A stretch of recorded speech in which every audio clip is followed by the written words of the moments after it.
Have you ever talked with a realtor or a lender, maybe even a friend or a relative, and they threw out a real estate term that you had never heard of? And you didn't understand what it meant, but you didn't want to ask? Don't worry. This podcast is for you. We're going to be talking all about some different terms and language that you might hear when talking about real estate that can help you to better understand what's going on and what you need to be aware of.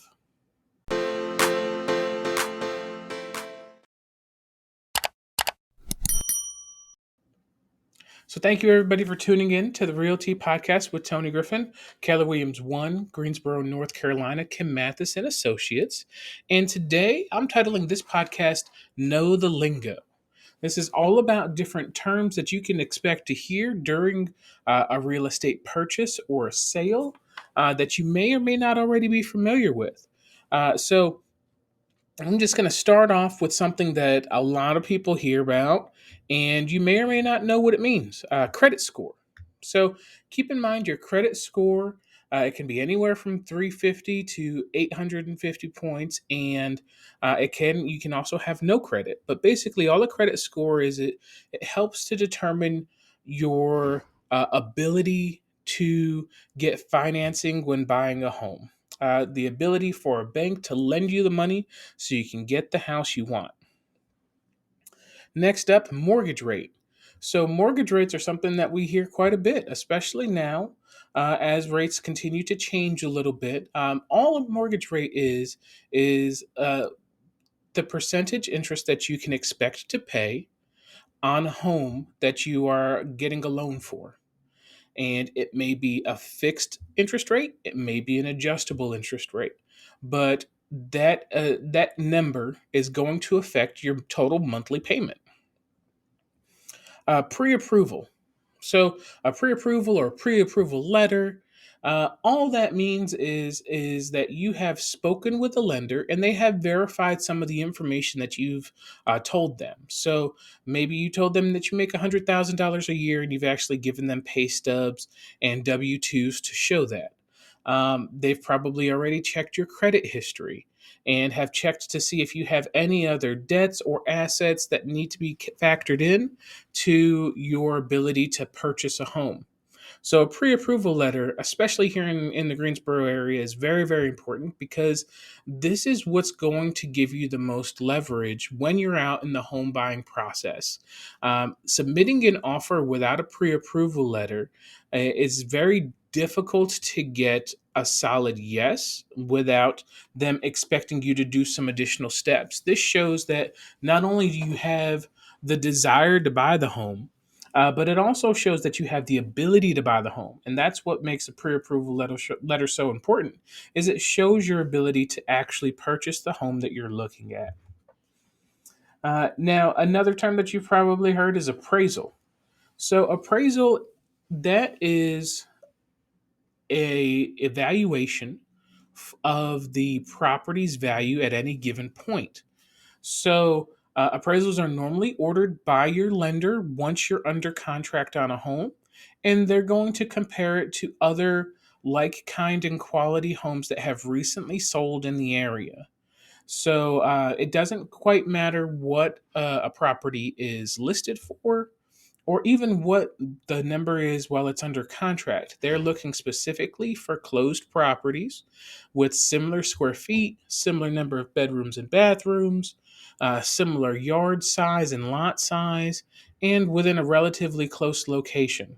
So that appraisal number is what determines if you have good value in the home and if the lender is going to actually lend out the contract price or if there may be an appraisal gap.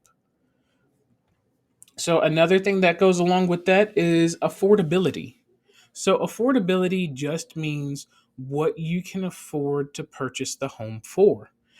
For instance, if you've got a pre approval letter and it says that you're able to purchase a home up to $350,000, then ideally you would want to find a home that's somewhere between 300 and 350, or a little bit lower if you want to go lower. But you don't necessarily want to find a home that you really, really like that's at $425,000 because it's more home or it's more cost than you can afford through the loan. Now, it's always important to make sure you check with your lender and check with your own personal finances to find out, is the pre-approval amount, even if you're pre-approved for a certain amount, can you afford that monthly payment? Is it going to stretch your budget too thin? So it's always important to keep in mind your own personal budget and what financially you can handle. Because a bank may tell you you can get a bigger loan, but if you're not comfortable with it, you don't have to use the whole loan amount. Uh, so along with that, something else you will hear during the contract process, once you're under contract on a house, is inspections. Now, home inspections can go a variety of ways. You can have a whole home inspection where you pay to have a home inspector come out and actually check out the home from foundation all the way to the roof. So they should be checking in the crawl space or in the basement, going all the way up to the attic. They should be looking at and getting on the roof to make sure the shingles are in good working order. They're going to be checking the wall sockets, lifting all the windows up and down, making sure that the water's running properly, looking for leaks, looking for electrical issues. They're basically supposed to go everywhere that you may or may not go and use everything in the house. So it really gives you a great understanding and an overall feel and view of the total condition that the house is currently in, regardless of the age or location, or quality of build, size of the home. It's always important to get a home inspection to know what you're walking into before you sign those final closing paperwork and give all that money away. So, another thing to keep in mind with closing is closing costs. So, a lot of people might hear this term closing costs and wonder what it means. This is really everything that is wrapped up into your closing that you pay at the closing table. So, for instance, this can be property taxes. This would be if you have homeowners insurance, this is going to be paying at least a portion to get your homeowners insurance started up because you want your homeowners insurance to start as soon as you sign and close on that house. This is going to be your attorney fees. So, this is going to take care of any document and deed preparation work that they did, any financial accounting that they had to do with regards to paying off lenders, paying agents, paying taxes. All of that is done by the closing attorney. Also included in your closing costs are your down payment. So if you have a down payment on your loan, which can be anywhere from no down payment to well over 20%, it really depends on where your loan is structured and what you're financially capable and comfortable with. But your down payment is included in your closing costs. Which brings me to down payment. I kind of just went over it, but this term refers specifically to the amount of money that you have to put down in order to qualify for the loan. So, let's say we're looking at a FHA loan.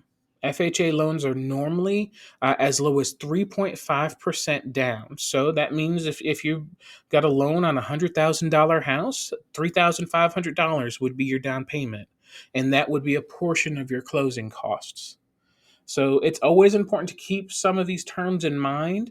And one other term that you may hear quite a bit, especially if it's somebody who's talking about potentially selling their home or doing some renovations or rehabs to the home, is equity. All equity means, and it can be positive or it can be negative.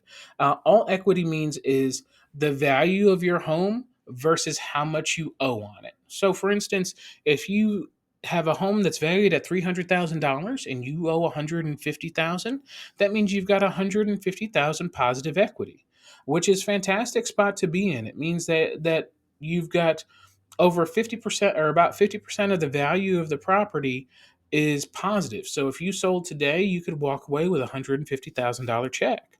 Um, Negative equity would be along that same kind of line, only it would be a deficit. So, say you just purchased a house and you had to pay a little bit over listing price because there were multiple offers. Say the house is valued at $500,000, but you paid $510,000. all that would mean is that you have a slight deficit in the equity of $10,000. Now, regardless, it's not always a bad thing to have negative equity, especially if you just recently purchased the home. Sometimes that's what it takes in order to get the house. But once you have positive equity, you can really start using that going forward to help to benefit yourself. So it could be doing some sort of home equity line of credit or something like that to help fix up some things around the house if you've been living in it for a while. It could be a remodel in the kitchen or a remodel in the bathrooms, or maybe you need a new HVAC system or a new roof. So positive equity can help to pay for those things, so you don't automatically have to come out of pocket or put it on some other form of credit card or something like that with higher interest rates. So keep that in mind. There's plenty more terms we could go into, but I don't want to turn this into a definition or a dictionary setting. So if you've ever thought about buying or selling a home, or if you've ever thought about terms that you've heard that you would love some clarification on, click the link in the description down below. I'd love to talk to you. My team would love to talk to you. Regardless if it's just a quick conversation or if you need help with buying or selling, we're here for you. So I'd love to hear from you guys next time. You guys have a great week, and I'll talk to you next week.